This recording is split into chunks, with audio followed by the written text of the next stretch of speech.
Olá pessoal, tudo bem? Vamos então conversar hoje, essa tarde de sábado, sobre a vigília de Pentecostes. Então, estamos nessa solenidade de Pentecostes, chegamos no final do tempo pascal e nós temos essa grande festa nas nossas comunidades, na igreja toda. Então, vamos passar aqui as leituras. Então, você que se prepara aí para ir na missa hoje da vigília, é uma missa diferente da de domingo, tá? Então são duas missas aí que você pode participar hoje, no finalzinho da tarde, início da noite, e amanhã a missa de Pentecostes. É bom a gente conhecer isso, né? Porque nós sabemos que às vezes a grande maioria dos cristãos católicos não conhece ou não pratica, vamos dizer assim, a participação das vigílias, né? E são celebrações muito bonitas, são celebrações que nos inserem de forma assim mais concreta, né? No tempo litúrgico, e isso nos ajuda a viver melhor o Evangelho. Então vamos ver a missa da vigília. Eu falo para vocês assim: o que acontece nessa missa da vigília, como em outras vigílias também, né? Que às vezes nós temos opções de leitura. Aqui nós vamos optar pela primeira leitura. A primeira leitura são 4 opções. Então isso pode variar na sua comunidade, tá? Isso é normal, isso não tem nada de errado nisso, né? A tradicional liturgia diária da Livraria Paulus, ela traz a primeira leitura, né? Mas isso não é regra, tá? Às vezes a pessoa, nossa, mas o leitor leu outra. Cuidado, às vezes a equipe litúrgica ali, junto com o seu pároco, escolheu a outra leitura, né? E tá tudo bem, tá tudo certo, não tá errado, tá? Então vamos ler aí, talvez você tenha essa liturgia diária em casa e assim fica mais fácil a gente ficar mais em comunhão, né? Então vamos ver a primeira leitura. Aí nós temos o livro do Gênesis. Então, capítulo 11, do versículo 1 ao 9. Eu vou olhar aqui para a tela, tá? Que fica mais fácil de olhar para a tela aqui do que para cá, porque aqui está menor para mim. Aqui na outra tela está maior. Muito bem. Vamos então assim ler esse texto e também nesse sentido de meditar, né? Te preparar para que você vá bem participar. E mesmo que você não vá, por algum motivo, você pode meditar aqui comigo. Bom, toda a terra tinha uma só linguagem e servia-se das mesmas palavras. E aconteceu que, partindo do Oriente, os homens acharam uma planície na terra de Senar. E aí se estabeleceram. E disseram uns aos outros: Vamos, façamos tijolos e cozamo-los ao fogo. Usaram tijolos em vez de pedra, e de betume em lugar de argamassa. E disseram: Vamos, façamos para nós uma cidade e uma torre cujo cimo atinja o céu. Assim ficaremos famosos e não seremos dispersos por toda a face da terra. Então o Senhor desceu para ver a cidade e a torre que os homens estavam construindo.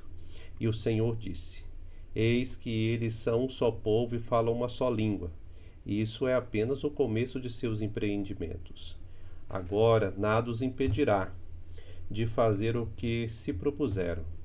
Desçamos e confundamos a sua língua, de modo que não se entendam uns aos outros. E o Senhor os dispersou daquele lugar, por toda a terra, toda a superfície da terra. E eles cessaram de construir a cidade. Por isso foi chamada Babel, porque foi aí que o Senhor confundiu a linguagem de todo o mundo, e daí dispersou os homens por toda a terra. Palavra do Senhor, graças a Deus. Muito bem, temos essa leitura do Gênesis, essa construção dessa cidade, né? Aqui, ao contrário de do Atos dos Apóstolos, né? Aqui esses homens agem por orgulho, querendo ser grande, né? Querendo viver por si próprio. Nós estamos vivendo isso, né? Então nós construímos belas cidades, Talvez a língua hoje, a língua comum seja o dinheiro, o poder, o financeiro, né? Essa é a língua comum dos nossos tempos e que faz com que o homem e a mulher se arroguem, né? Em ter poder, em ter controle. Então essa cidade representa essa cidade baseada não em Deus, mas nas façanhas, nos projetos simplesmente humanos. Não é que todos os projetos humanos sejam ruins, mas é quando se esquece que Deus é nosso Pai, Deus é nossa origem, nosso destino. Aí vai acontecer esse orgulho que toma conta, que vai depois se tornar como Sodoma e Gomorra, né? Ou seja, viver por si próprio. E o que nós estamos chamando que é afastamento de Deus. Aí nós temos outras leituras opcionais que nós não vamos ver, né? Vamos ver só a segunda leitura. O Salmo do dia aí é o 103.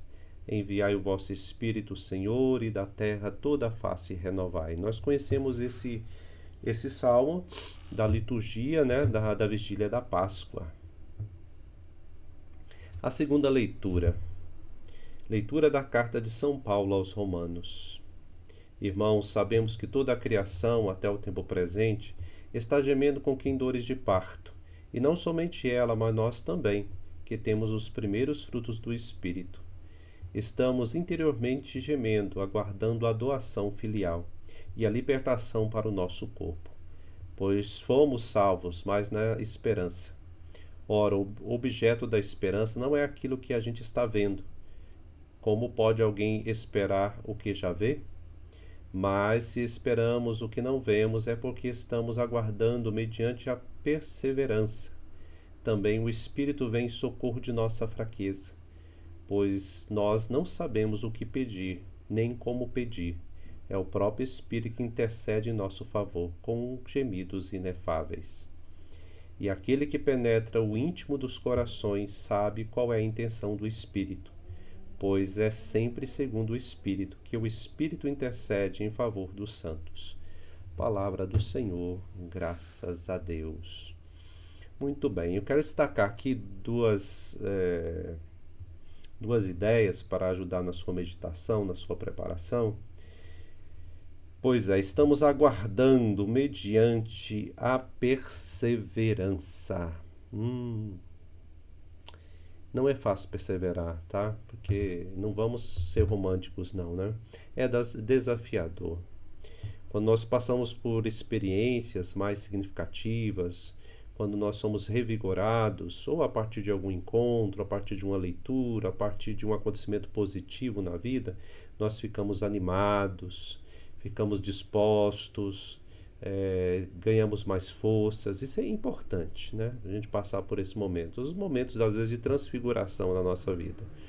Porém, quando vêm os momentos de sofrimento, de fraqueza, de desânimo, aí a perseverança vacila, né? Essa postura de perseverança pode vacilar. Mas é o Espírito que vem ao nosso socorro de nossa fraqueza. Então, perseverar é mesmo que estejamos debaixo de tempestades, de agonias, de falta de sentido, permanecer firme. Segue, né? Segue. As ondas são contrárias, as situações são difíceis, mas é o Espírito que intercede em nosso favor. Então, se a gente persevera, a gente vai aprendendo a ter, assim, uma coraça mais forte para enfrentar os desafios da vida, seja exterior ou interior.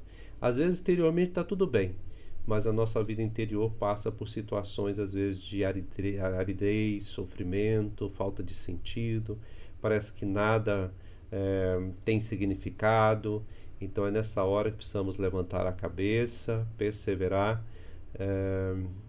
e, vamos dizer assim, fazer dessa situação uma possibilidade de crescimento.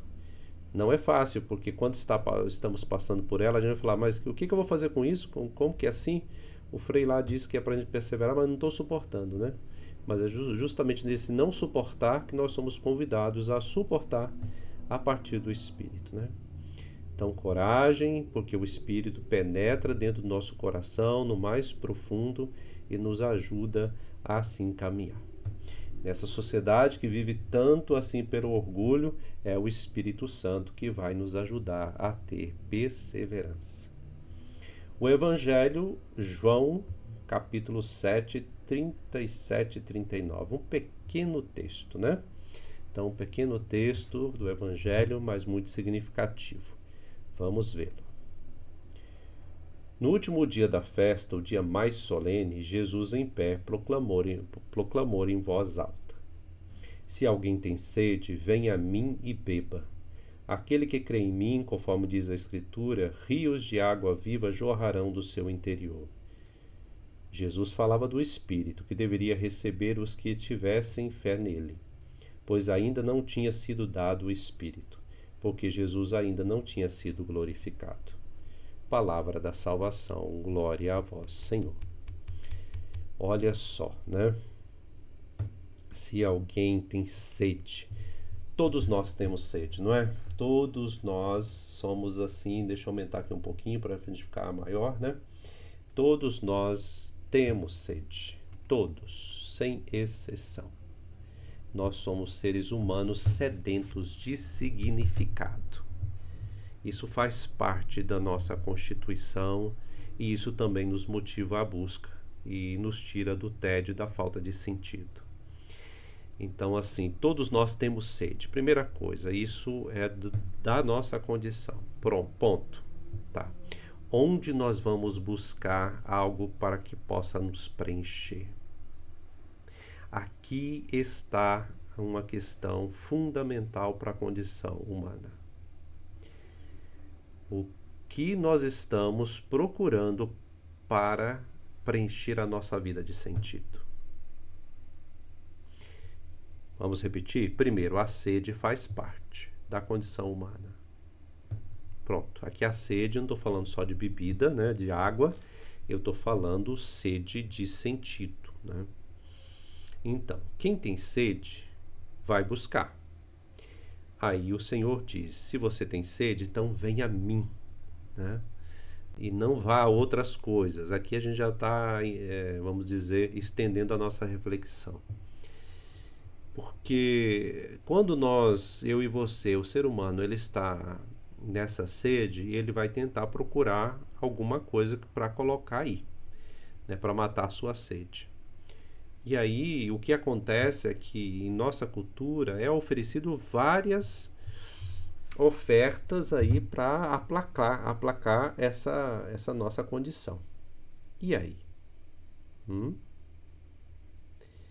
Pois é que pode adentrar aí água salobra. Eu falo uma coisa, uma imagem, eu sei que essa imagem não é tão boa, porque é bom a gente cultivar boas imagens, mas também às vezes é preciso a gente saber aquilo que nos faz mal, né?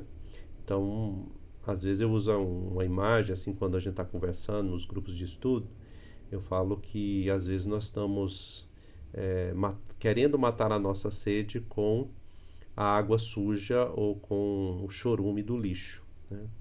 Então, assim, o que acontece nos nossos tempos é que às vezes nós acabamos por o quê? Fazer que essa sede seja preenchida por coisas que não vão nos trazer saciedade, mas doença. Isso mesmo. Então queremos preencher com tantas coisas que nos oferece na rede social, pelo consumismo, pela gula, pela luxúria, todos os pecados capitais, né? Que nós vamos lembrar da primeira leitura. Por nós mesmos, por buscar a própria realização da imagem no sentido egoísta, ou nós vamos tentar preencher a falta de sentido a partir de propostas ideológicas, políticas partidárias, filosóficas rasas, rasteiras que destroem o ser humano, preconceituosas, tudo para tentar buscar um sentido, né? E a gente tem uma tendência de ser fundamentalista, a gente quer ter uma coisa certeira, tem que ser assim, esse caminho. E aí a gente acaba alimentando a nossa alma e o nosso coração com coisas ruins, né? com coisas ruins. E aí o Evangelho vai dizer: olha, vocês estão com sede? Então venha a mim e beba. Aonde nós estamos bebendo? Aonde? Quem eu estou botando para dentro do meu coração? Aquele que crê em mim, conforme diz a Escritura, ou seja, aquele que adere a ele, rios de água viva jorrarão do seu interior. As propostas que nós temos na sociedade, elas não vão trazer a felicidade para nós, né? Tem algumas coisas que podem contribuir, que podem nos ajudar, porém o que nós estamos aí vendo é só aquilo que perturba o coração humano. Então vamos ficar com isso. Ó, se alguém tem sede, a sede é comum a todos nós, a sede de sentido, venha a mim e beba. Ou seja, aproximar do Senhor, da sua palavra, da Eucaristia. Aquele que crê em mim, conforme diz a Escritura, rios de água viva jorrarão do seu interior. Alegria em Deus, né? Que a minha alegria seja completa em vocês.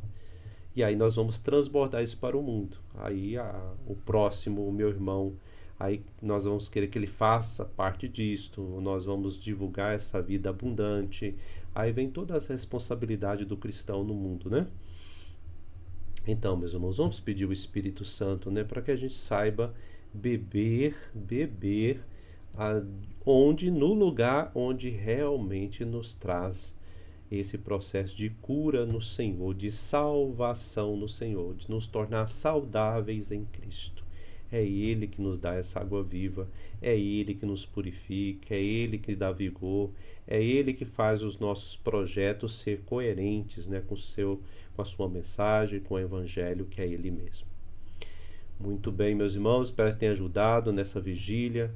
Depois, outro momento, nós vamos voltar ainda hoje, no finalzinho da noite, para a gente meditar o quê? O Evangelho deste domingo. Hoje foi da vigília, né? Nessa parte da tarde. Depois a gente vai meditar as leituras e o Evangelho da festa de Pentecostes, neste domingo.